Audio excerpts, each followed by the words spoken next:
গোপন সূত্রে খবরের ভিত্তিতে আজকে একটি রেড করা হয় এডিনবুর মিলনচক্র আদর্শপল্লীতে।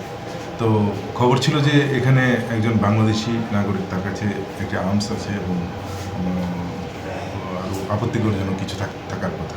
অ্যাকর্ডিংলি ওই বাড়িতে রেড করার পর সমাজপ্রিয় চাকমা তাকে বাড়িতে পাওয়া যায় এবং তার কাছ থেকে তার ঘর তল্লাশি চালিয়ে আমরা একটি 9mm পিস্তল, 25,000 বাংলাদেশি টাকা এবং 2,21,000 ইন্ডিয়ান কারেন্সি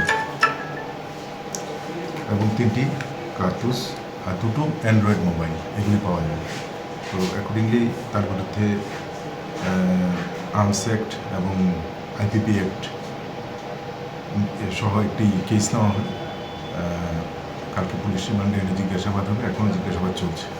এমনি মানে ওনার মানে কি খবর ছিল, উনি কি ভারতেরই না বাংলাদেশি?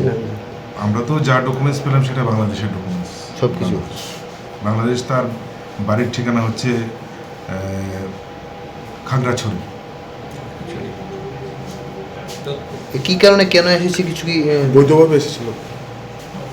সমস্ত বিষয়টা আমরা জিজ্ঞাসাবাদ না করে বলতে পারছি না। জিজ্ঞাসাবাদ শুরু হয়েছে। পাসপোর্ট কিছু পাওয়া গেছে?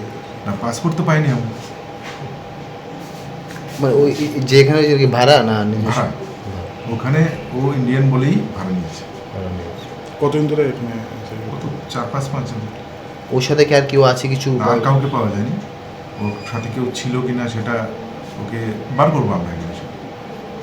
কত টাকা পাওয়া গেছে টোটাল? টোটাল তো ইন্ডিয়ান কারেন্সি 2,21,000 আর 25,000 বাংলাদেশি টাকা, 9mm পিস্তল একটি, 3টি রাউন্ড আর 2টো অ্যান্ড্রয়েড মোবাইল।